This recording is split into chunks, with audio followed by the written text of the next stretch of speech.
అధ్యక్షుడు ముయిజు భారత్పై చేసిన వ్యాఖ్యలకు విదేశాంగ మంత్రి జయశంకర్ చురకలంటించారు. వై భారత్ మ్యాటర్స్ అనే పుస్తకానికి సంబంధించిన కార్యక్రమంలో పాల్గొన్న సందర్భంగా ఆయన మాట్లాడారు. హిందూ మహాసముద్ర ప్రాంతంలోని దేశాలను భారత్ వేధిస్తోందంటూ జరుగుతున్న ప్రచారంపై అడిగిన ప్రశ్నకు సమాధానంగా కీలక వ్యాఖ్యలు చేశారు. పొరుగు దేశాలు ఇబ్బందుల్లో ఉంటే భారత్ ఎంత చురుగ్గా సాయం అందిస్తోందో తెలిపారు.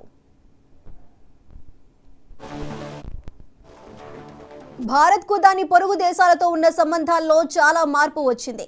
ఇబ్బందుల్లో ఉన్న వాళ్లను విపరీతంగా వేధించే వాళ్ళు $1 బిలియన్ సాయం చేయరు. కోవిడ్ సమయంలో అలాంటి వారు వ్యాక్సిన్లను ఇతర దేశాలకు ఇవ్వరు. యుద్ధాల కారణంగా వారి జీవితాలు ఇబ్బందుల్లో ఉంటే సొంత నిబంధనలకు మినహాయింపులు ఇచ్చుకొని ఇంధనం, ఎరువులు, ఆహారం అందించామని జయశంకర్ గుర్తు చేశారు.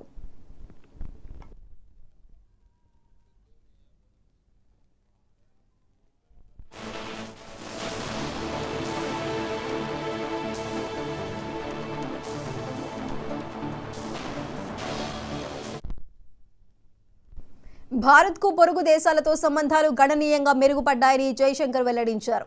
బంగ్లాదేశ్, నేపాల్తో మంచి సంబంధాలున్నాయన్నారు. ప్రస్తుతం ఈ దేశాలతో పవర్ గ్రిడ్, రోడ్లు ఏర్పడ్డాయని, 10 ఏళ్ల క్రితం ఇవేవీ లేవని గుర్తు చేశారు. జలమార్గాలను కూడా వాడుతున్నామని అన్నారు. ప్రస్తుతం భారత్ వాణిజ్య సంస్థలు బంగ్లాదేశ్ పోర్టులను వినియోగిస్తున్నాయని చెప్పారు.